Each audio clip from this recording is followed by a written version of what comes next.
চলছে তীব্র রোদের চোখ রাঙানি, ঘন মেঘ উধাও, দাবদাহে পড়ছে দেশ। এর সঙ্গে বিরামহীন লোডশেডিংয়ের যোগ জীবনকে দুর্বিষহ করে তুলছে। চাতক মন চাইছে আকাশ থেকে ঝরুক বৃষ্টি, বয়ে যাক ঠান্ডা বাতাস, কিন্তু কাঙ্ক্ষিত বৃষ্টির দেখা নেই। এই যখন দশা, তখন সবচেয়ে বড় সুবার্তা এসেছে আবহাওয়া অফিস থেকে। বুধবার প্রতিষ্ঠানটি জানিয়েছে ২৪ ঘন্টার ভেতর ঢাকা সহ ৪ বিভাগে বৃষ্টির আভাস।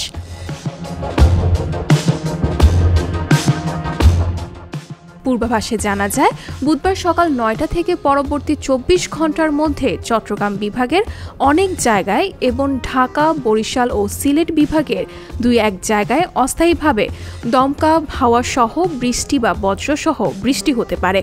এছাড়া দেশের অন্য অঞ্চলে অস্থায়ীভাবে আংশিক মেঘলা আকাশসহ আবহাওয়া প্রধানত শুষ্ক থাকতে পারে। তবে এরই মধ্যে বৃষ্টি হয়েছে রাঙ্গামাটিতে। গত ২৪ ঘন্টায় সর্বোচ্চ ৯৮ মিলিমিটার বৃষ্টিপাত রেকর্ড করা হয়েছে এই জেলায়। বৃষ্টির খবর পাওয়া গেছে কক্সবাজার থেকেও।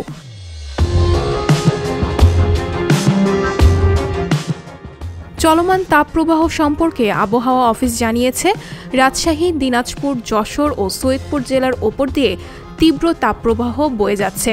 কুমিল্লা, চাঁদপুর, নোয়াখালী, ফেনী ও বান্দরবান জেলাসহ ঢাকা, ময়মনসিংহ, খুলনা, বরিশাল ও সিলেট বিভাগ এবং রংপুর ও রাজশাহী বিভাগের অবশিষ্টাংশের উপর দিয়ে মৃদু থেকে মাঝারি ধরনের তাপপ্রবাহ বয়ে যাচ্ছে এবং তা অব্যাহত থাকতে পারে।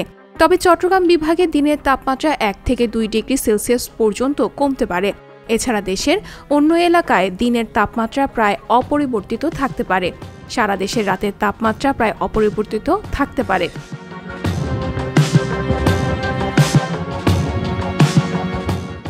পরবর্তী ৭২ ঘন্টার পূর্বাভাসে আবহাওয়া অফিস জানিয়েছে, দক্ষিণ পশ্চিম মৌসুমী বায়ু টেকনাফ উপকূল পর্যন্ত অগ্রসর হতে পারে।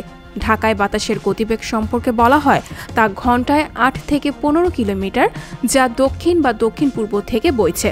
সকাল ৬টায় ঢাকায় বাতাসের আপেক্ষিক আর্দ্রতা ছিল ৬৮%। দেশের সর্বোচ্চ ৪০.৫ ডিগ্রি সেলসিয়াস তাপমাত্রা রেকর্ড করা হয়েছে উত্তরের জেলা দিনাজপুর ও সৈয়দপুরে এবং সর্বনিম্ন ২৩.৩ ডিগ্রি সেলসিয়াস তাপমাত্রা রেকর্ড করা হয়েছে পার্বত্য জেলা বান্দরবানে।